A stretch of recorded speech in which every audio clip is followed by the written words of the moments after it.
So Brian has gone blind, unfortunately. I'm sorry, Yeah, sorry, Brian. yeah, yeah. So you're out there on a sunny day in Northern California. That's good to hear. Hmm. Glad to hear you're having Yep. sunshine up there. Uh, Hmm. we have had one of the craziest weeks in the history of the stock market. Yep.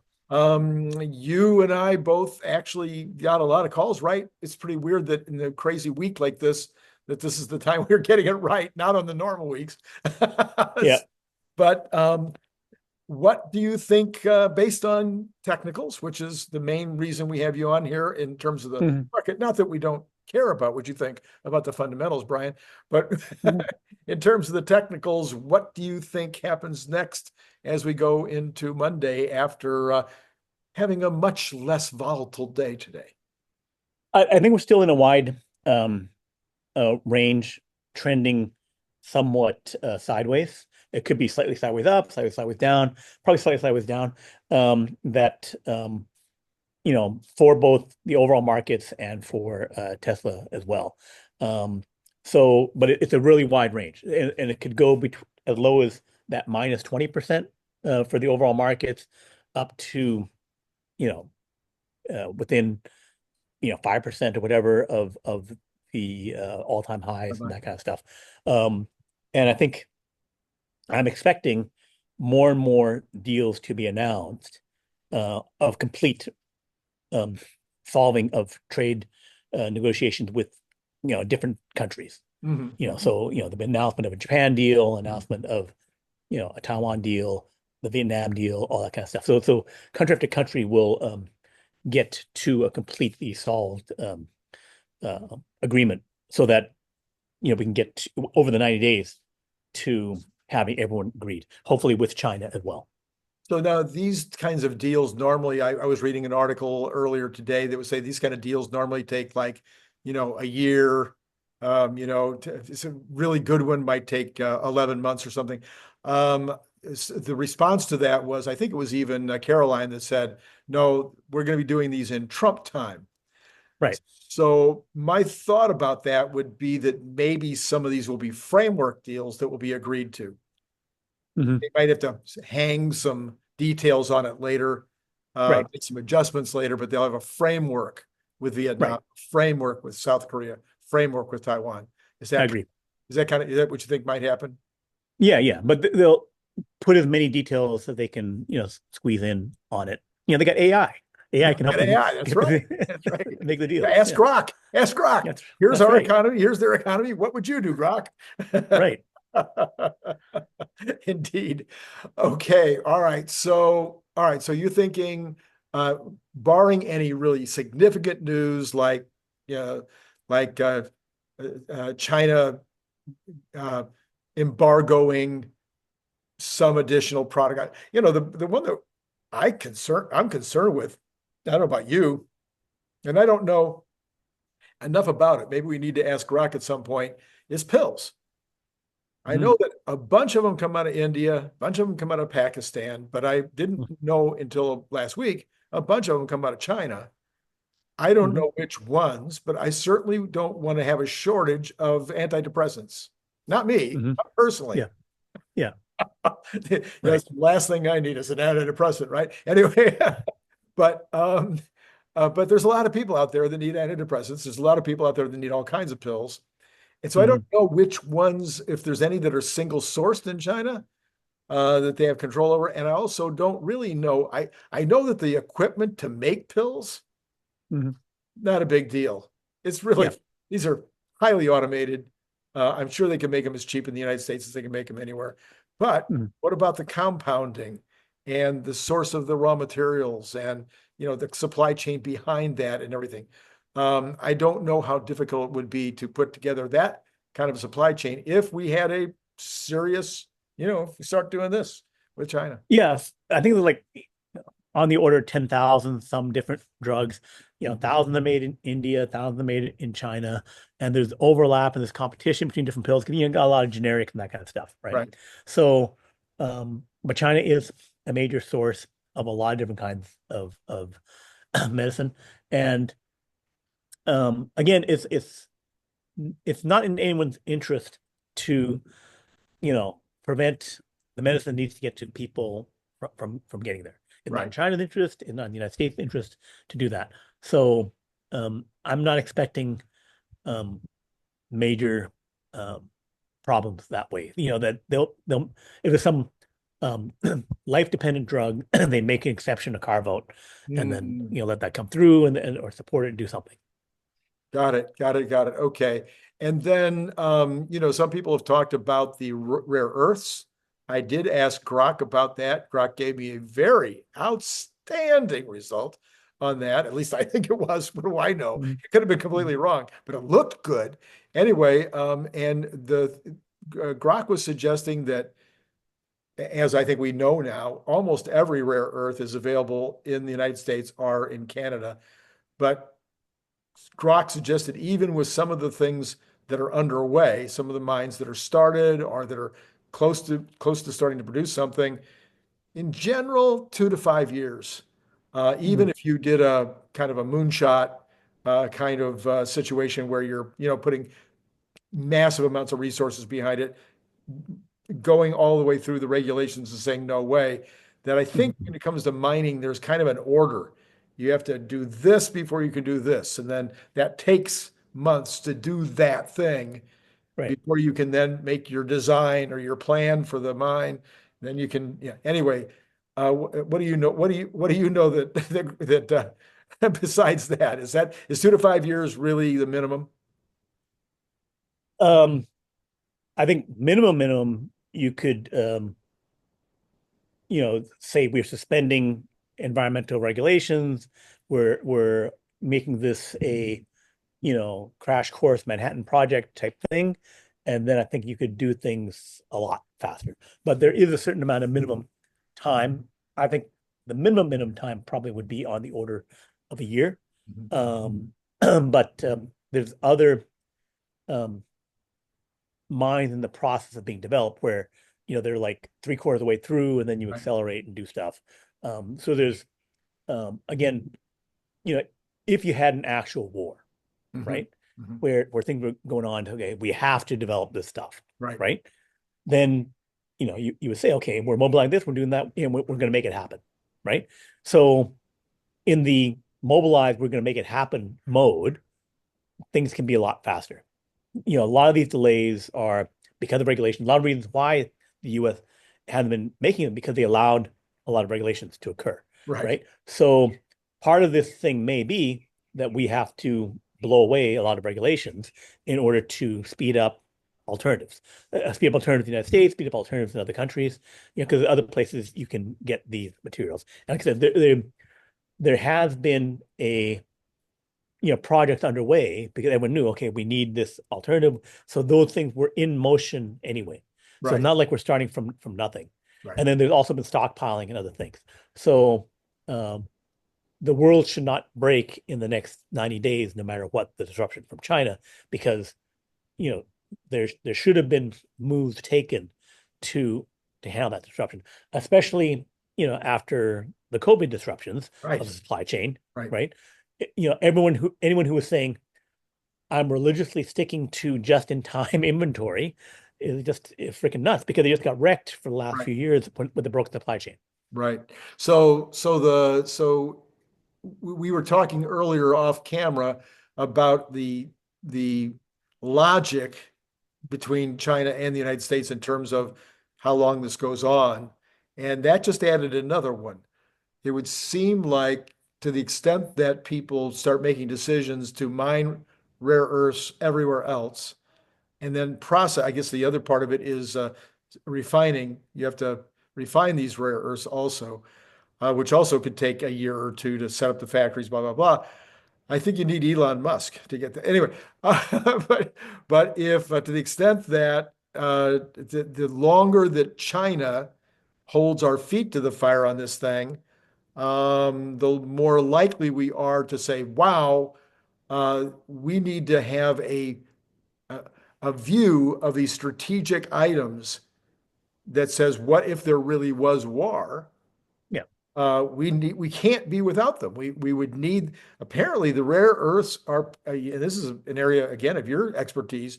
one of the really important parts of these rare earths is in supermagnets, and a lot of the supermagnets are being used in defense products. Right. But it's the kind of thing where super magnets are important, but it's very narrow thing. Okay, if I'm making a new particle accelerator, I won't have my super magnet or something like that. I'm making a new nuclear fusion thing. I'm making a new um, naval engine or something like that. So those things um, can have 1 year, 3 year delays, you know, for nothing. It's like, oh, we paid them $12 billion to make a submarine and they didn't do it for 10 years. It's kind of like, that kind of dysfunction in Yeah. the acquisition process is, 3 months is meaningless to that. So, So one of the other reasons why I would think that China would be wanting to speed this up as fast as possible is because we know that Chinese makers, people that have factories in China, have already been moving, the owners of those factories have already been moving some of their production over to Vietnam, Cambodia, Laos, Indonesia, etc. This would probably tend to make me think I need a second factory, even if I've got one factory in China. I need a second factory in some of these other countries, just in case whatever happens in the future. And so the longer again that the process takes, the more likely people are to say, I'm gonna have a second factory. yeah, and this is, the second go around, like in Trump's first term, there was a trade war with China. And then, you know, we're now what, 3 months, 4 months into the second term. And after the election, it was like 3 months before getting to office. So if everyone knew that a trade war was coming, Right. right? It was going to be in some form. Right. So again, steps should have been taken. So we've been watching the whole thing with Israel and Gaza, and the folks in the Gaza Strip, Hamas and whatnot. They've managed to smuggle in anything they wanted, basically, and create massive tunnels and everything else. How hard is it to get stuff that you manufacture in China out of China, without the Chinese government knowing about it? Um, I think there is loads of corruption. You pay off the right people, and then stuff can happen. And also going back the other direction, where the U.S. has banned a lot of GPUs and Right. chips Right. to go to China, and then suddenly there's massive orders in Singapore and Malaysia of those chips and whole units, and somehow that equipment ends up over into China. So the it's just like if you have back in the prohibition days, Yeah. Al Capone, oh, alcohol's been banned. And then, well, alcohol is still getting in places. So it's the same, Right. same thing. Right. So one would think again that the longer this uh, goes on, if I'm a manufacturer in the United States and I need to have this rare earth or this widget or 100,000 of these widgets because otherwise my manufacturing goes down. But in 4 months, I've got a guy over here who can start making in the United States, but I didn't buy enough and I'm going to need some. Probably there's ways. Right, right. So there will be a lot of economic force behind the find a way to circumvent this thing, plenty of money to pay off whoever's watching over this thing to keep it, to look the other way, and then suddenly get rich off of doing this thing. So the more, if this became permanent, there would be leakage. Right. There would be stuff going both ways. Yeah, so things get circumvented. And then lastly, and Xi Jinping has to know this, as a manufacturer who commonly got disrupted. I mean, I can tell you that so back this whole a little quick story. So back in the in the oil war, um, we were making bicycle cables. You know the ones that You're talking about the early 70s? in the early 70s, the security Yeah, cables. yeah. Okay, these ones that you pull them out like this, they're like 6 foot long. Mhm. So the cable is steel, Yeah. and when you extrude it and make it into cable, you have to have oil. There's a plastic sheath around that cable so that it doesn't hurt you, it doesn't hurt your Yeah. body, it doesn't hurt your bicycle. So that plastic sheath, oil. Okay. Yeah.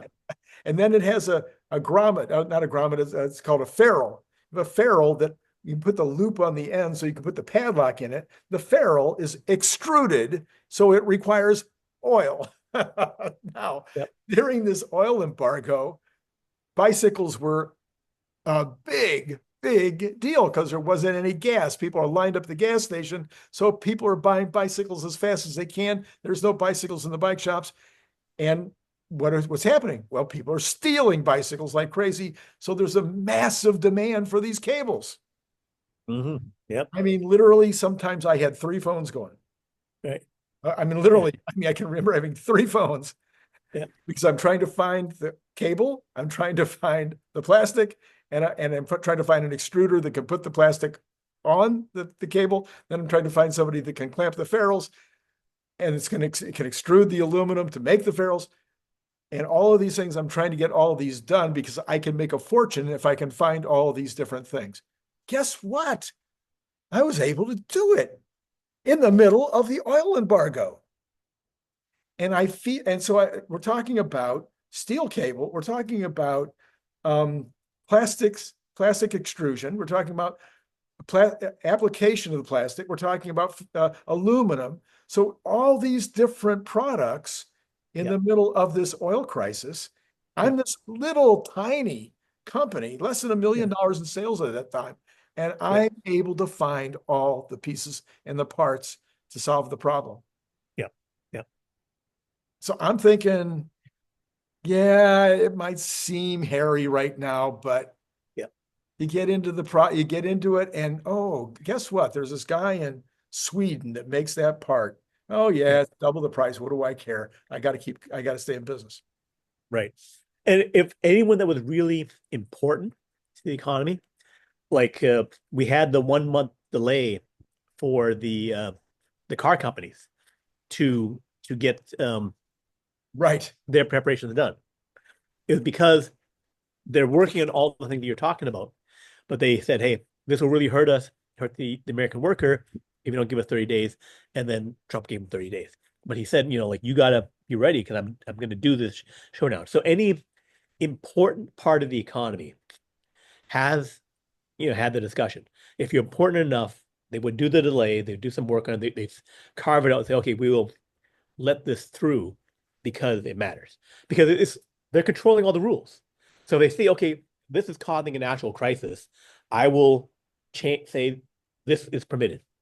So it's not going to cause any super disaster. It's going to be uncomfortable and painful because that's part of what they want to do. Right. But they also want to get to a solution really by the end of June. They don't want to have this, at this level, by say July 4th, right? They want this to be cleared up by then. And it's interests within the United States and China. But again, it's designed, and because of the numbers, again, 450 being sent from China, 150 sent by us, it's 3 times worse for China. And they've also chosen at a time, and then Besant, who is in charge of Treasury, he in the 1990s was working with Soros and Druckenmiller to break the British pound back then. And he did a lot of analysis. People can debate, how much in charge, but he was part of the threesome that were the main guys doing it. And then he also ran breaking the yen back in like 2012, 2015. He got a lot more credit for that. So twice he's been doing these international deals. This is the third time, fourth time doing it. So he knows how this all works. Conversely, how much does all the other side know? But it's still based on the lay of the land. It's the numbers show it's 3 times worse for China. Right. And also they chose the time when China has real estate, economic weakness, which has been lasting for last 10 years. So it's China's economy is more vulnerable Oh to yeah. these issues.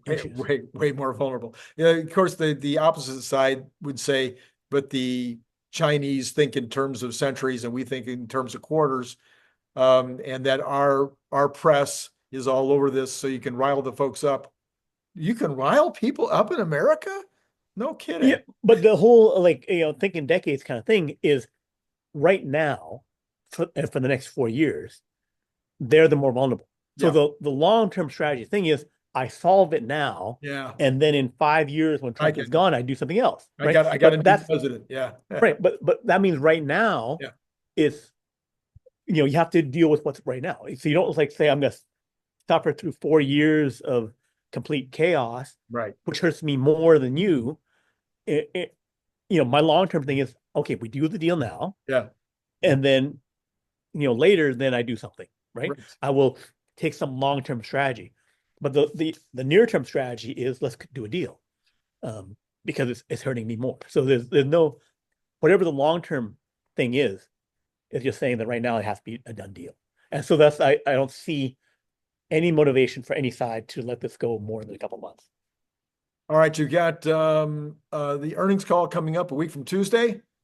I don't know that you do an elaborate analysis of what you're expecting on earnings. Do you?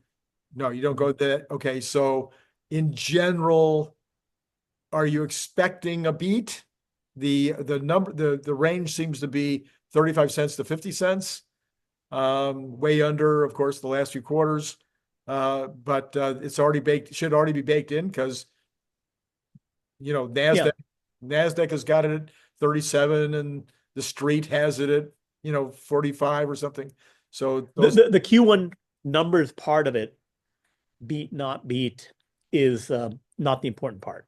Because we already know that the production was lower, and that automatically means a particular thing for the sorry, allergy. For the numbers, right? So that number range should be a calculation. I would go AJ plus minus 10%, right? So that'd be my analysis on that. The important part is what do they, how happy is Elon? How much are you talking about the stuff's coming up? The big stuff is coming up is the June robotaxi, unsupervised in Austin, new car. There's a bunch of things related to giving us color about expectations going forward. right, That is the most important part. Also, something like saying, okay, we've had at that point we'll have had 3 weeks to a month of the 25% tariff, with exceptions for Mexico and Canada. Um, how is that yeah, helping with right, demand? Like, right. will they tell us what that is? So there's a bunch of questions that are important for us. Like what's happening with the Shanghai megapack production. That's a minor thing, but the AI related stuff, Dojo 2, losses, getting to a wide scale robotaxi. How does that look for the rest of this year? How for next year? Um, where they can give us more details about that would be far more important for the stock. And for me, for Q2, it's the hitting that June Austin thing, getting a better FSD, maybe FSD 14, and the new model car, which I'm expecting to happen in Q2, like they said it would, even just announce it. But I think it would, if it was the outer shell being looking like the Cybercab, I think that means costs are down 20-30% and production is up 20-30%. So when they reveal that car, I want to look like the material of the Cybercab, Yeah, because when I see that, to me it doesn't look like, oh, cool car. To me it looks like, oh, 30% more production right, right, right, and 30% lower cost. right. That's what I see when I see that kind of car. Yeah, yeah. So that's going to be besides the any announcements with regard to Austin, any change in that or confirmation of that, that's going to be top of your list. But then after Right. that, it'll be will my dream come true with the Model Q? So Right. that's going to be Yeah. the other part for you. Yeah. Model Q and the speed of robotaxi rollout, right? Speed of The time. fact that it starts on time and then it goes as fast as possible. Right. Those are the things that are most important to me. And then other things would be um, Dojo 3 chip, AI 5 chip, which is the hardware 5. Right. Right. We have hardware 4.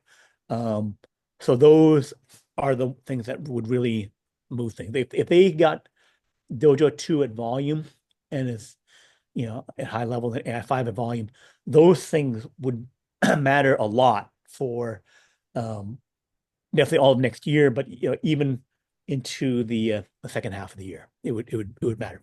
Yeah, I might have, I guess I missed it. Joe Tegmeyer showed the picture yesterday of this massive field that is now being built and constructed to house more chips there at the south end of the Austin Gigafactory. I mean, it's a big facility, huge facility, and they're already putting in the battery, the megapacks. Or maybe they're going to be using some of those. Maybe it'll be for both, but they're putting in a huge new set of megapacks. Those are being installed right now. I haven't heard. I think I've completely missed it. Do we have any clue as to the kind of size that they're talking about in terms of the number of GPUs for Colossus? So that's the data center for Colossus, right? Yeah. The rumors that um, 𝐒𝐭𝐮𝐫𝐝 was talking about was 120,000 chips, right? So we already have 80,000, maybe 90,000 chips. So if it's the same facility, then they're just talking about 30,000 more. If they're talking about a completely new facility, that I'm not clear about. I haven't seen Okay. announcements in All right. regards to that. Yeah, there we'd be looking based on what that looked like. You should take a look at it if you haven't seen it. I don't know Yeah, how that got past us. It's yeah, like a really big facility. yeah. So, all right, okay. Listen, Brian, I think that's everything. Unless you think of anything else you've got right now, we got to figure Uh, out. well, we have the new Cybertruck, right? The Yes, rear-wheel drive Cybertruck right, at $62,490 after the $700 discount, 340, 350, 362 miles of range. So I think that's big. It indicates one, you could make twice as many. I think make and sell twice as many Cybertrucks if you have a lower price one that's about 12, 15% lower cost. And also it may be saying something about 4680 production, that they're able to go to a slightly higher volume vehicle with that, and that would be dry cell as well. So maybe that means that they're confident they can double and maybe triple production. I think that when they go to a 250-mile range vehicle with say $5,000, $10,000 lower cost, getting right. to that $60,000 range before the credit, Uh-huh. and then getting to 50,000 with the credit, Right. plus with the made in the United States loan guarantees and stuff like that, then you can potentially get to a really high volume vehicle, which with lower range and some other cost savings should be doable. So getting to 125,000 to 250,000 vehicles, but having 4680 production really high. Yeah, yeah, That that's right. So that's yeah. So when they talked about being battery constrained, and everybody's like, well, which product are they talking about that they're constrained, and are they constrained now, or are they just talking about in the future? That would make a lot of sense that the 40, because we've all been unhappy with the production levels of 4680. And they have Corpus Christi is no, that turned out to be an old story. So I'm not sure Corpus Christi is producing yet. That's something I should correct. We said the yeah, other day that 46 that Corpus Christi was making good product. That yeah, turned out to be somebody rehashing an old story, which was really just talking about the test product that was coming out of Corpus Christi. So the refined lithium, that to our knowledge at least, we don't know whether the refined lithium is in fact at scale or at some kind of production right. level. Yeah. Yeah. So if during the earnings call someone doesn't corner Tesla and the executives to say, what is the 4680 ramp going to be, right? So if they're getting more clarity around it so that they can make a higher volume Cybertruck and and give color to the um, battery supply problem thing that they announced Yes. last time, Yes. right? It's like they announced, oh, one of our most important parts of the supply chain has a problem with scaling, and then no one says exactly what do you mean by that? And it's like, so now it's like they must answer that question because that, certainly for like the, Gary Blacks of the world, who everything about the volume of vehicles, and even to us, where it's like, okay, FSD is coming, Rotax is coming, I still care about the volume of vehicles Still that need batteries. You still still need batteries. this is a battery company. This is a It's a company battery that company, just wraps products around batteries. That's right? And then you have a problem of like, I can't bring in any CATL batteries, right, right. so it's like, tell us what's going to happen on this most important thing, right? So, tell us on the most important thing, how are you solving the most important thing this year and also in the future? Like, do you have enough batteries to make? You talk about 2 million Cybercabs per line. Do you have enough batteries to do that? Right? How much would you need? It seems like you would need, blah, blah, blah, 100 gigawatt hours of batteries per year extra on top of everything. So Yeah, it sounds like you need, in order to scale up the 3 factories for yeah, Megapack, yeah, Lathrop, Shanghai, and now Texas, you're looking at 80 gigawatt hours maybe from Shanghai with the 40 you already got, maybe increase that production 120. You're looking at another 200 gigawatt hours of batteries per yeah, year, yeah, right? So those are huge numbers that also need to be addressed and do it given what looks like um, tariff barriers that will prevent you from getting barriers from anywhere else. So everything in China has to be produced in China. Everything in Europe has to be produced in Europe. Everything in the United States has to be in the United States. So those are like huge questions about like how are you solving it and how are you ramping. If 4680 is going to solve 50% of that, 80% of that, that'd be great to know, yeah, right?